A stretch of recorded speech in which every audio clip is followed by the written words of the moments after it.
Dingity ding ding ding. The world's largest casino just closed for the first day of the trading week, and yeah, you could say that the bulls technically won, but I would argue if anything this is more of a stalling pattern, kind of a calm before the storm type of a situation. So in this video, I'll be breaking everything down that you might have missed in the news cycle today, at least as it impacts the market, but most importantly, I want to set you guys up for tomorrow and the remainder of the week, because I think before you know it, we're going to be back into that cycle of getting some exciting fireworks. Of course, if you enjoy these type of market breakdowns, don't forget to like, subscribe, all that good stuff. With that being said, let's rock.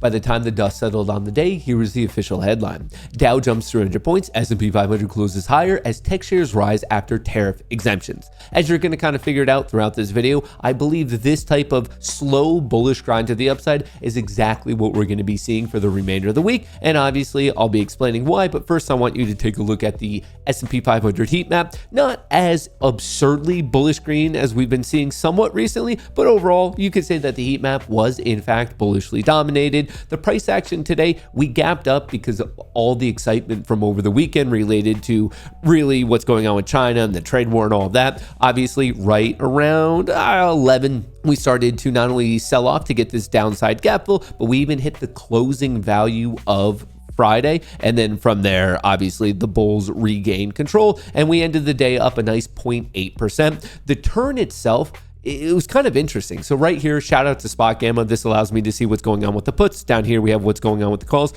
What this was not bearish aggression. This sell-off that we saw from 11 to about 12, that 1 hour of selling, that was not bears being aggressive. If anything, it was a lack of bullishness. You could see here, the call delta was dropping. So my best guess is that you had some short-term players who were on the bull side and they were looking to hit the cash register and lock in their gains. As soon as they were done with that, you could see that the delta flow for calls started to pick up, and that's exactly when price ramped up pretty much into the end of the day.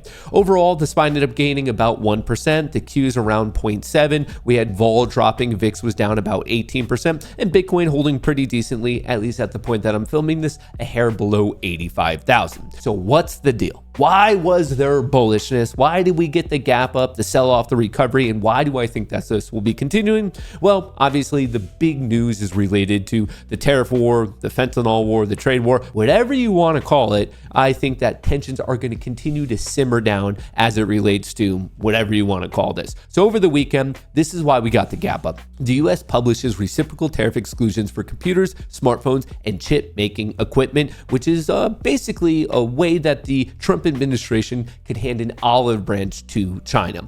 Let's put the tariff exemptions into perspective. The US imports approximately 100 billion of computers, smartphones, and chip making equipment from China per year, a total of 439, which means that this little exemption is about 1/4. So once again, simmering down the tensions and a bit of an olive branch. Or to put that another way, everyone who is a degenerate like myself, swinging a bullish position over the weekend, very quickly felt exactly the way Rory did when he won right after the Masters. Obviously, shout out, but we all felt this emotion. You open up Twitter, you see what's going on, you see the trade war, maybe not as extreme as we thought, and before you know it, you're crushing it. And that's exactly what happened, and we got the gap up. So if you were a person who played it, obviously a massive congrats to you. Unfortunately, it didn't really hold that well. Commerce Secretary Lutnick on tariff exclusions, this is not a permanent exemption. Okay, and then from there, we got another one. U.S. Trade Representative Greer says tariff exemptions on electronics reflect a move from reciprocal tariffs to national security tariffs. So we just came up with an entire new category. And then from there, we got kind of a negative update or clarification from Trump himself. Nobody is getting quote unquote off the hook for the unfair trade balances and non-monetary trade barriers and other countries have used against us, especially not China, which by far treats us the worst. These products are subject to the existing 20% fentanyl tariff. So not coming in at the 145, but coming in at the 20. So It's still better, but it's not like they're getting away scot-free. So that in a nutshell is why all the degenerate bulls were feeling like Rory over the weekend. Granted, on the first update of just, hey, we're pulling back all the things related to tech, well, granted, it was expected that the gap up would be closer to 2.53%, and then on all the clarification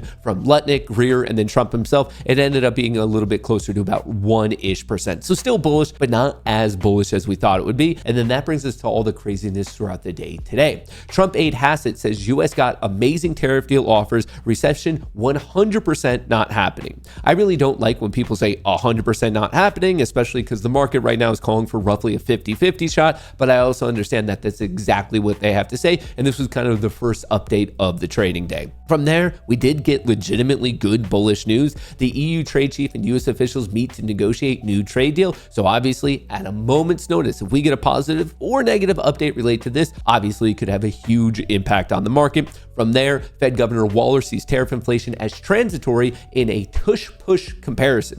You might be thinking to yourself, how in the world did he use a tush-push comparison when it relates to the overall economy and monetary policy? And you know, I guess that's just the skill of Waller. Federal Reserve Governor Christopher Waller said today, Monday, he expects the effects of President Donald Trump's tariffs on prices to be transitory. Since it didn't work out the way you had expected, does that mean that you shouldn't call for a tush-push the next time you face a similar situation? If you ask me, the metaphor is a little bit of a reach, but I think we're all understanding what he's trying to say. With respect to major macroeconomic events, there isn't really anything scheduled for tomorrow, Tuesday the 15th, but on Wednesday, we're getting retail sales, and the head of the Fed Chair Jerome Powell will be speaking in the afternoon, so please pay attention to that. And don't forget, we're in earnings season. Early this morning before the market opened, we heard from Goldman Sachs, and they had some good things to say. Goldman Sachs tops estimates on boom in equities trading revenue, and this is a little bit of a shout out to all of us, but zero-day options are fueling the unprecedented volatility on Wall Street amid tariff chaos. So if you're helping with that, hey, congrats to you. And I should also remind you, later on this week, we have some very important ones. Tomorrow, we hear from Bank of America and Citi and Johnson & Johnson. Then on Wednesday, we're going to have ASML. I should also call out on Thursday, TSMC. So both of those are going to tell us what's going on with the world of semiconductors. And then I think Netflix is a pretty fair one to pay attention to for like the bellwether of what's going on in the world of tech. But speaking of the semiconductor space, NVIDIA to mass produce AI supercomputers in Texas as part of a $500 billion US push. So in a weird way, you could argue that what Trump's trying to pull off, clearly we're seeing some actual results from it. And then on top of that, breaking Taiwan Semiconductor Manufacturing Company, TSMC, to invest $25 billion in Arizona, will build a third microchip factory. Obviously, this is cumulative. It is additive on top of the previous announcements we had from TSMC. So overall, you are seeing some of those positive impacts of where companies are choosing to build and to manufacture. So right now, I get that overall today, yes, it did favor the bulls, but it wasn't like a crazy blowout day.